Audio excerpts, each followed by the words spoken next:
Hi, I'm Jeff Doyle, and welcome to this episode of Tracking 200. I've got a helper with me today.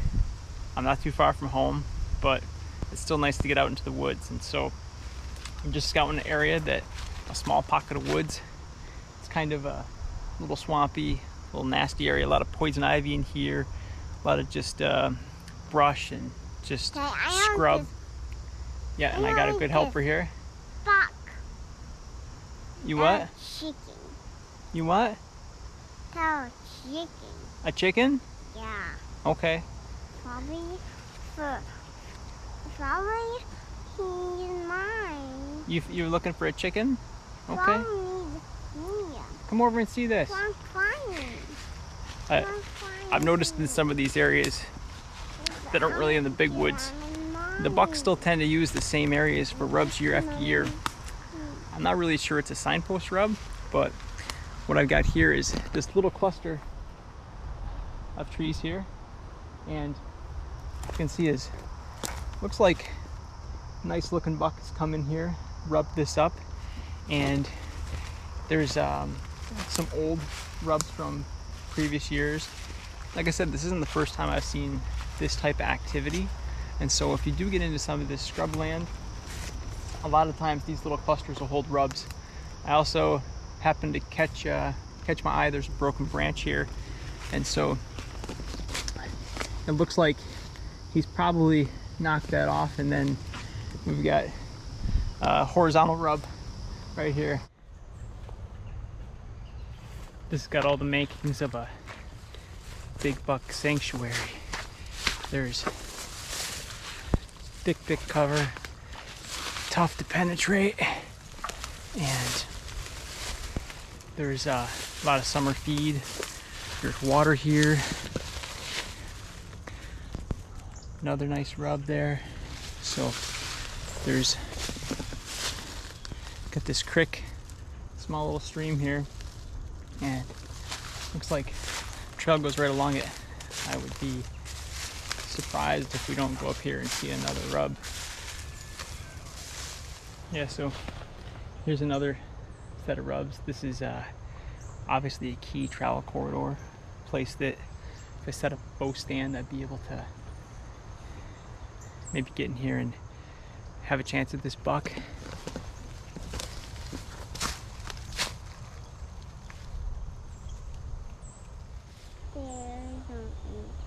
Somebody walked about another, 20 feet and another rub, so I wouldn't doubt it if there's actually multiple bucks in here, but just to show what I'm looking at. So this is pretty well destroyed, and the top to it's right here.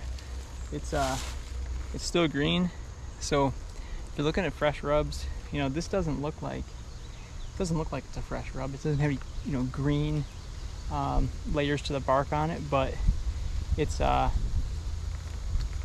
obviously fresh, given that the top of it's sitting right here. Pretty excited about this spot. Reasons that I've come in here and I'm not too concerned about scent or noise, anything making a mess of this spot, is because we're supposed to get about 1.25 inches of rain this afternoon, so this is perfect time to scout and should wash away just about everything. Boy, I was listening to the Hunt Suburbia podcast the other day, a special with John Coffey, and talked about a root ball right near a trail. Kind of reminds me of this. Look at that. A lot of fresh tracks there too. It's always an option versus the tree stand. Man, another rub. There's definitely more than one buck in here. It's just glowing. If I could figure this little spot out, this would be a great spot for a tree stand. In the low light conditions, morning or evening, this is going to still let a lot of light in versus those pines behind me, and Gotta figure out what they're doing here. I just stumbled across this, and Mr. Owl just flew up, making sure I'm not gonna steal his meal. I'm gonna try something. Let's set this down right here.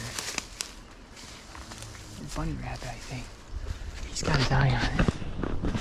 Here we go.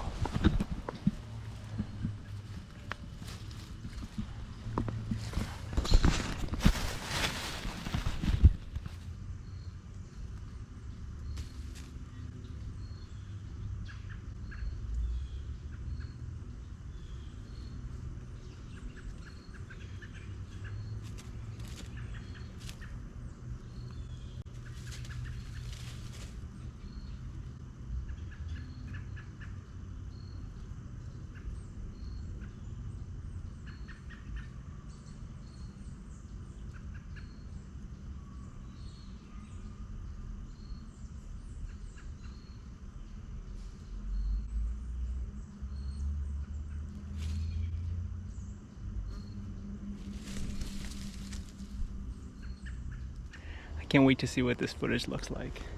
For a long walk, seen a lot of rubs. I decided the majority of those were likely right in that buck's core area, and maybe not the best place to hang a camera, because if I want to go in and retrieve it, I'm going to have to disturb them later. So I'll come right back here. Like I said, these can be an attractive location, kind of act as a signpost. So I'm going to end up setting it here, and we'll see how it goes.